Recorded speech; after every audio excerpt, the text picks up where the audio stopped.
नमस्ते साथी सेवा स्याहारो सबैजनालाई। हजुर कस्तो हुनुहुन्छ होला? म सन्चै छु, हजुर सन्चै हुनुहुन्छ होला है। आज मेरो चाहिँ भान्सामा चाहिँ बाहिरको विदेशी च्याउ पकाउन आँटेको छु साथी हो। लोकल च्याउ त हजुरहरूले गाउँघरमा होइन, अब साउन लाग्यो हजुरहरूले कति खानुभएको होला है। मैले पनि खाएको छु देउले च्याउ, चल्ले च्याउ, पट्टे च्याउ भन्छ नि माटो मुनि, त्यो पनि खाएको छु साथी हो।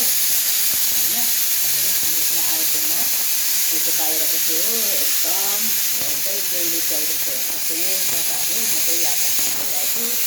नानीहरू दालको खिची पनि लागिरहेको छ साथीहरू। खाना पकाउने बेला भयो, 9 साढे 9 10 बज्न आँटेको छ साथी हो। यो पहिला मैले यहाँ हजुरलाई देखाउँछु। यो है सेम देउले च्याउ, हेर्नुहोस् न है, देउले च्याउ जस्तो छ है। यहाँको नेपालको देउले च्याउ लोकल जस्तो छ नि, यहाँ सेम छ है, सेम छ, सेम यहाँ हेर्नुहोस् न। यसो है मैले तातो पानीमा भिजायो कि आधी घन्टा नरम भयो। अब यसलाई मजाले धुनुपर्छ होइन। यसलाई मजाले धुएर चाहिँ यसलाई पकाउनुपर्छ साथी हो। म पकाउन आँटेको छु ल, हजुरलाई म अहिले देखाउँदैछु है साथी। एकदम यहाँ हेर्नुहोस् न, यो बाहिरको विदेशी च्याउ हो, हङकङको। यो कोसेली आएको। अब यसलाई धुनुपर्छ।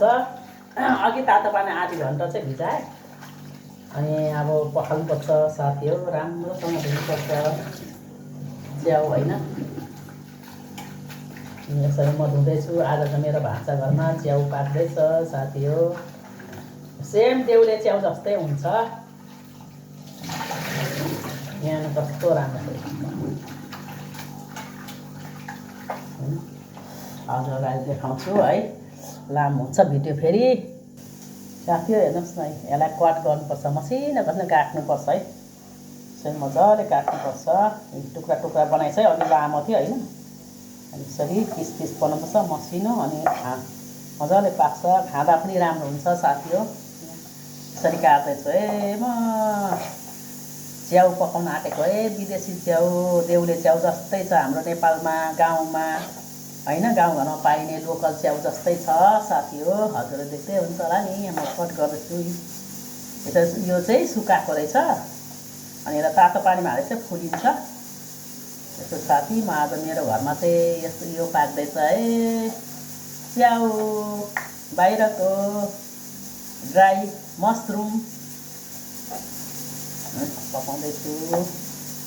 पकाउन आँटेको म काट्दैछु है साथीहरूलाई। मैले एकछिन पकाएको पनि देखाउँछु।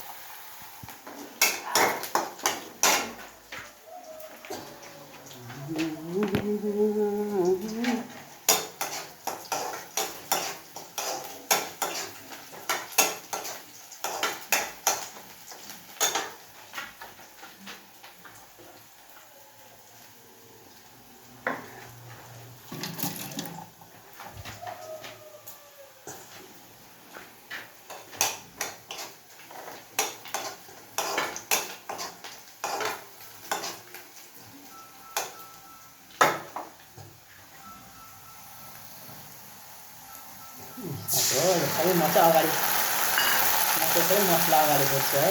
यहाँ हेर्नुहोस्, अगाडि मसला बोक्नुपर्छ। म चाहिँ च्याउमा अगाडि मसला बोक्छु। हजुरहरू चाहिँ कस्तो गर्नुहुन्छ होइन। म चाहिँ यो मसला यसरी बोक्छु अगाडि। यसमा अब बेसार नुन हाल्नुपर्छ। टमाटर हालिसकेँ। अब रातो बनाउनुपर्छ, मसला पाक्छ होइन। अनि त्यसपछि म चाहिँ च्याउ लगाउँछु। हजुरलाई म यसमा देखाउँछु ल साथी हो। मसला मजाले पाक्यो। यसरी मसला रातो बनाउनुपर्छ है। मसला चाहिँ पाक्नुपर्छ। त्यसपछि च्याउ हाले साथी हो।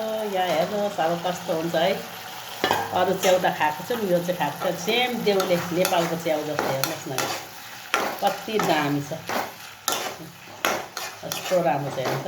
अब यसलाई मजाले छोड्नुपर्छ, एकछिन भुट्नुपर्छ यसलाई। मसला चाहिँ मजाले हाल्नुपर्छ यसलाई, लसुन बढी हाल्नुपर्छ साथी हो। यसरी म पकाउँदैछु है साथी हो।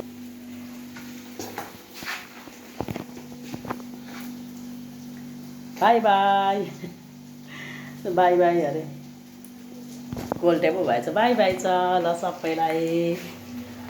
ल सबैलाई बाई बाई छ है। बाई बाई फेरि पनि मेरो यस्तो ठाडो भयो है। ल बाई बाई छ सबैलाई, फेरि भेटौँला है। ल बाई बाई।